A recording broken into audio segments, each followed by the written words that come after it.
Bonjour à tous et bienvenue sur les astuces de Margot. Comme vous pouvez le constater, je suis à nouveau dans ma salle de bain. J'ai même un petit disque de coton réutilisable à la main puisque je suis en train de faire ma toilette. Comme vous pouvez peut-être l'entendre, je suis en toute fin de gros rhume.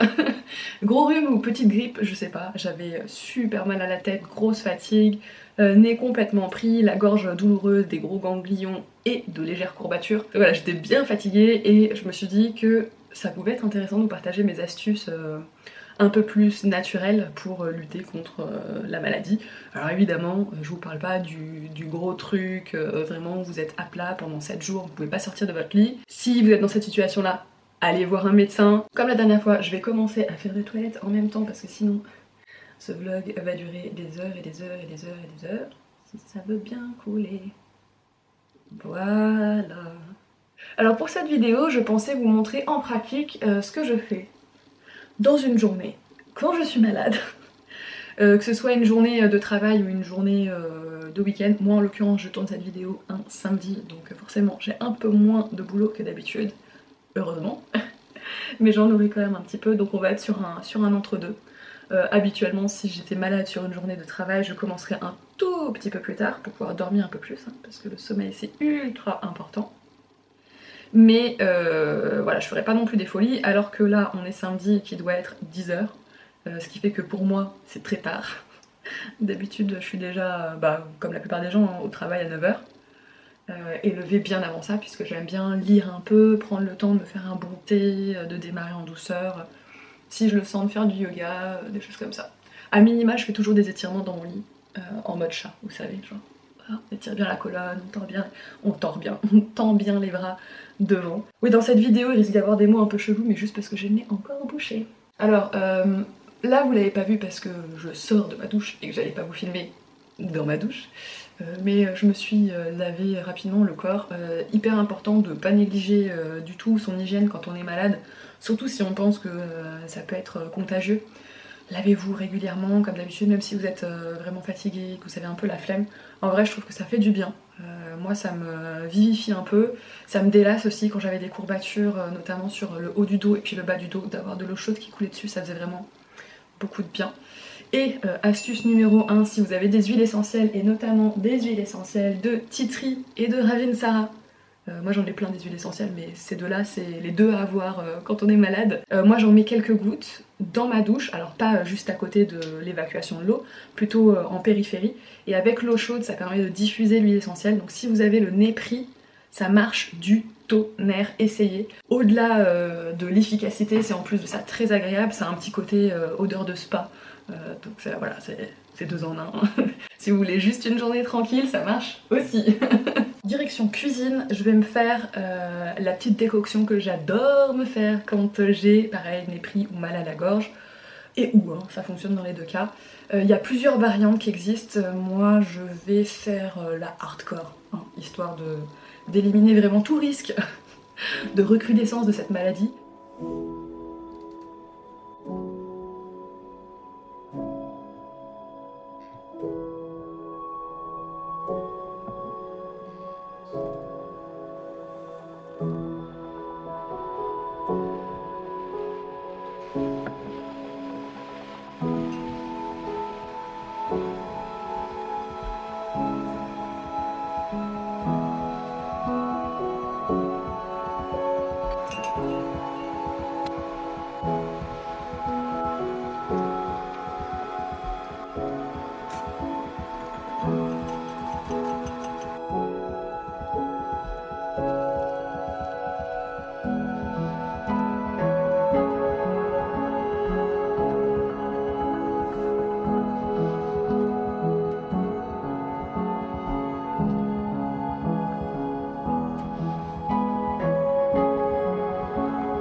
Comme vous avez pu le constater, j'ai mis à tourner les draps de mon lit, tout ce qui était thé d'oreiller et pyjama également. C'est important de les faire tourner encore plus régulièrement quand vous êtes malade, de façon à éviter de conserver dans votre environnement des tissus qui sont soit pas très propres parce que vous avez peut-être transpiré pendant la nuit si vous avez eu de la fièvre, quelque chose comme ça, ou alors tout simplement avec des miasmes, bactéries et compagnie. Donc en les lavant plus régulièrement, on s'évite de garder un environnement contaminé, et puis on évite de contaminer d'autres personnes. Une autre chose que j'ai faite cette semaine, mais que je vous montre pas dans cette vidéo parce que du coup hier soir c'était la première nuit où je redormais vraiment dans ma chambre. Je voulais pas que William tombe malade. Donc je dormais dans le bureau ces derniers jours parce que vraiment je me sentais pas très bien. Donc ça m'a permis de dormir tranquillement sans le déranger, enfin sans craindre de le déranger, sans être dérangé non plus, avec la porte fermée, donc vraiment les chats pouvaient même pas rentrer dans la pièce. Moi c'est une atmosphère que j'aime bien parce que j'ai une lampe de sel qui me sert de lampe de chevet dans cette pièce là, et la lumière est hyper agréable. Donc voilà, j'avais mon petit cocon de malade avec une grosse couette, ma petite lampe, j'avais du spray aussi à la lavande que j'aime beaucoup, enfin c'est une odeur qui m'apaise, que j'ai l'habitude en fait d'avoir autour de moi depuis que je suis petite. Donc voilà, c'est une odeur que j'aime bien retrouver. J'avais aussi mes mouchoirs qui sont des mouchoirs en tissu. Si vous voulez limiter aux déchets, vraiment essayez de passer aux mouchoirs en tissu, notamment quand vous êtes malade, parce que ça évite énormément de déchets. Ça évite déjà la production de mouchoirs à tout va, ça évite aussi qu'ils soient eux-mêmes emballés dans du plastique et généralement emballés encore plus dans du plastique quand ils regroupent les paquets quoi. Donc voilà, c'est pas mal de déchets évités. Sur ma table de chevet, en dehors des mouchoirs, j'ai des gouttes pour les yeux aussi parce que j'ai les yeux secs en ce moment. J'avais mon petit spray pour le nez. C'est pas un spray médical. Normalement, c'est censé être entre guillemets utilisé au quotidien comme hygiène nasale. J'avoue que contrairement à ce qu'on nous dit de faire par exemple en yoga, où on est censé se nettoyer le nez très régulièrement avec de l'eau salée, je le fais pas si souvent que ça. Est-ce que c'est bizarre ou pas de dire ça? Je ne crois pas. Par contre là, je l'ai fait aussi régulièrement que possible, donc c'est indiqué jusqu'à 4 fois par jour. Moi c'est celui de chez Ballot Flurin que j'avais eu sur un événement Mademoiselle Bio. C'est le spray nasal des Pyrénées et j'ai trouvé hyper efficace pour le coup. Il est à base de propolis blanche, d'extrait de thym, d'extrait de ronce et de l'eau salée, enfin de l'eau de mer. Très efficace, pas du tout irritant. Au niveau de l'utilisation, vraiment il était super bien. Donc un spray dans chaque narine 4 fois par jour. En se mouchant avant évidemment, en se mouchant après aussi, et en n'oubliant pas de nettoyer ensuite l'embout. Ça c'est important parce que sinon la personne derrière qui voudra l'utiliser va se retrouver avec vos bactéries dans son nez, ce qui n'est pas top. Je diffuse dans mon diffuseur d'huile essentielle que vous avez déjà vu différentes huiles essentielles, notamment celle-là qui est très pratique parce qu'elle est déjà pré-mélangée. Donc c'est le complexe Air Pur de Florence Nature, ils disent pour diffuseur. C'est à base de menthe poivrée, romarin, cache-pu, arbre à thé et ravinsara. Donc on retrouve l'arbre à thé et le ravinsara que j'ai utilisé moi dans ma douche. Mais là c'est un pré-mélange qui sent super bon, super frais, qui est pas trop prenant non plus. Faites attention à vos animaux par contre de compagnie. Moi j'évite de diffuser dans les mêmes pièces qu'elles parce que je sais pas à quel point ça peut être agressif pour leur odorat. Donc c'est un mélange de plusieurs huiles essentielles qui sont censées aider à assainir l'air des pièces dans lesquelles vous êtes. Je ne peux pas vous certifier que ça va bien fonctionner, mais en tout cas, chez nous, il n'y a personne d'autre qui est tombé malade, alors que je suis sûre et certaine que moi, on me l'a refilé, et que c'était pas juste un truc comme ça, quoi. Donc j'ai un petit peu de travail là, parce qu'il faut que je dédicace des exemplaires de mon livre pour des personnes qui ont passé la commande spécifiquement sur ma boutique. Donc voilà, si vous voulez une dédicace, c'est sur ma boutique que ça se passe. Il suffit de dire à quel prénom vous voulez que je dédicace, et je le fais avec grand plaisir. Là, comme je me prépare à m'absenter quelques jours, je veux qu'ils puissent partir quand même dès lundi matin. Donc je dédicace tout le week-end tous les livres qui sont commandés au fur et à mesure, de façon à ce qu'ils puissent partir dès lundi. Donc c'est ma maman qui va charger de les expédier, ce qui est très gentil de sa part, de façon à pas vous faire attendre et à ce que vous ayez quand même votre dédicace. Si vous voulez les commander, je vous recommande très fortement de pas trop tarder, parce que là il m'en reste déjà plus tant que ça des exemplaires. Et surtout je pense que je ne repasserai pas de commande, en tout cas pas de sitôt, parce que ça me demande vraiment une organisation de malade. J'ai pas d'ascenseur, ils pèsent lourd, l'air de rien, ils pèsent 600 grammes chacun. Donc quand j'en commande plusieurs centaines, autant vous dire qu'il faut les porter sur 3 étages. C'est épuisant, vraiment. S'il n'y avait pas ça, je dis pas, je pense que j'en aurais recommandé, mais là c'est vraiment compliqué quoi, logistiquement parlant. Passez votre commande vite parce que sinon vous risquez de passer à côté en fait, c'est juste pour ça. Moi pour me tenir compagnie, je vais me lancer un petit livre audio. Là en ce moment j'écoute le tome 2.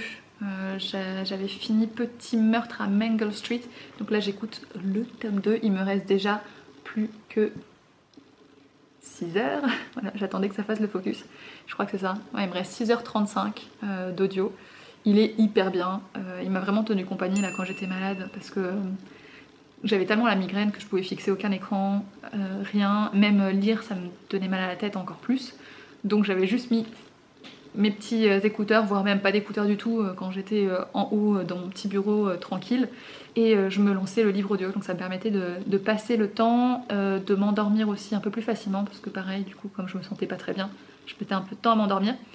Voilà, un autre point positif des livres audio, le truc que j'aurais jamais cru dire ça un jour, mais quand vous êtes malade c'est pratique aussi. Et je vais dédicacer quelques petits livres.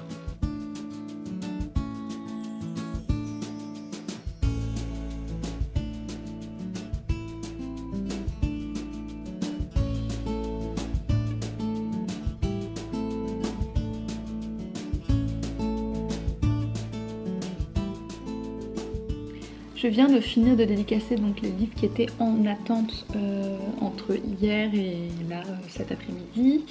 Donc ça c'est fait, ils sont prêts à partir. Ils partiront dès lundi matin.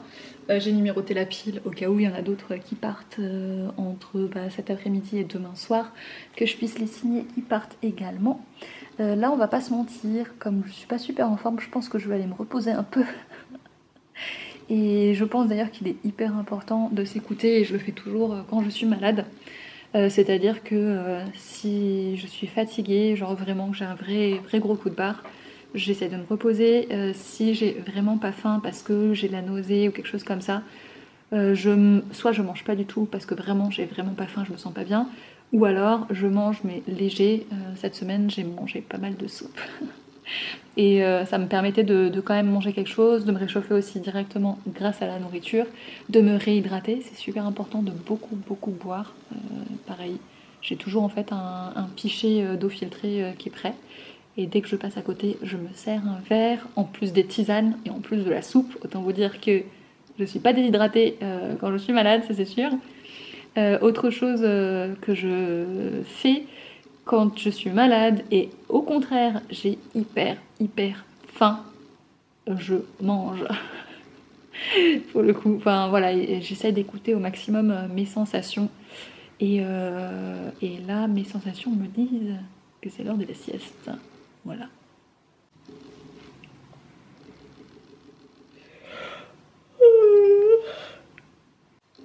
Bon, en tout cas, j'espère que cette vidéo vous a plu. Moi, j'ai essayé de partager avec vous, enfin de vous partager, hein, de vous parler, de vous présenter ces petites choses qui me soulagent quand je suis un petit peu malade.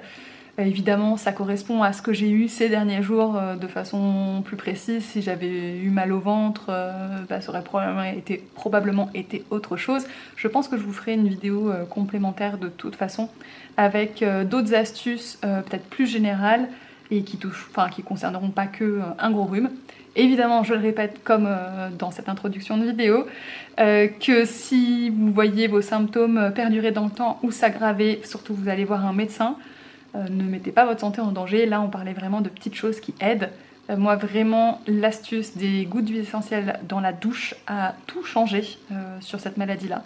Vraiment ça m'a fait beaucoup de bien. Et le spray dans le nez là dont je vous ai parlé, j'essaierai de vous remettre un maximum de trucs comme d'habitude en barre d'informations. Et je vous dis à très bientôt dans une prochaine vidéo. Mais surtout, soignez-vous bien. Prenez soin de vous. Reposez-vous.